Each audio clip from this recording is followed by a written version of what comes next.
right, folks, we are back talking about academic evaluations and kind of what those might look like during an IDA evaluation. So the way I'll explain it is I will basically go through like what would be expected during a specific learning disability evaluation, just because it kind of covers all areas of academics.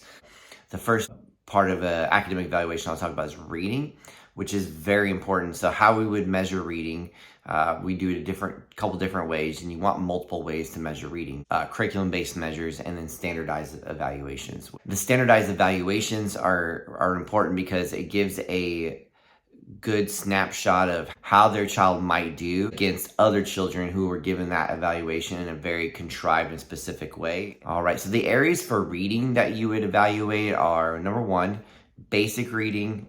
Number two, reading comprehension. Number three, reading fluency. So those are the three areas of reading that we would typically evaluate. Basic reading. So basic reading are the foundational skills for reading. So we're talking about phonics, we're talking about letter, word recognition, and we are talking about language in general. Basic reading is also a good measure of whether or not the child will continue to develop in reading or struggle based on their foundational skill deficits. We tend to want to identify this as early as possible. A good component of a basic reading evaluation are going to be a few things. It's going to be vocabulary, it's going to be letter word recognition, and some sort of sound symbol decoding skill. There is a whole almost generation of children who were not taught phonics. They were taught whole word reading or just that natural process of reading, which again, reading is not a natural process. We do not wake up knowing how to read. Language is natural. Reading is not. Reading comprehension. So the reading comprehension, when it's evaluated, is going to be different based on the age levels.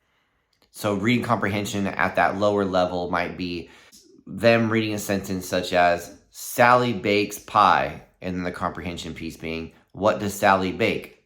Pie. As they get older, there's going to be different types of comprehension that will be evaluated. There's literal comprehension, which are finding literal words or literal items within that reading. Another one is inferencing, which is essentially making predictions based on what they read. Some students say, like students for autism, may struggle with inferencing. The one I see that kids struggle the most with is expository or summarizing what they read. Expository or explaining what they read in their own words. Think of it as like presentation, being able to take what they read and being able to present it and explain it to somebody else. Reading fluency. So it's basically the speed at which we read, right? The rate and accuracy of how we read. And you want to make sure you're testing two types of reading fluency: oral reading fluency and silent reading fluency. Silent reading fluency is going to be evaluated when they're a little bit older, say like second, third grade. One test that does a pretty good job of it, I feel like, is the KTA-3.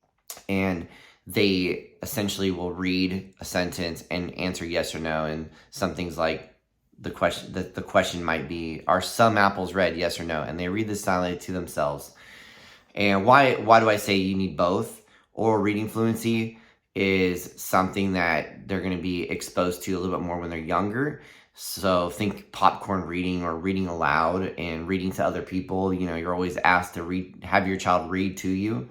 And then as they get older, they're going to have to read to themselves. Now, if you are looking at an initial evaluation for a student and their silent reading fluency is completely average and they're able to understand what they're reading as long as they're not talking about it or having to read it out loud, you can see how this as of a bigger issue is if their oral reading fluency was fine, but then their silent reading fluency is a struggle, because that's more what they're going to be doing when they get a little bit older. Are done with the reading portion, we'll talk about math evaluation.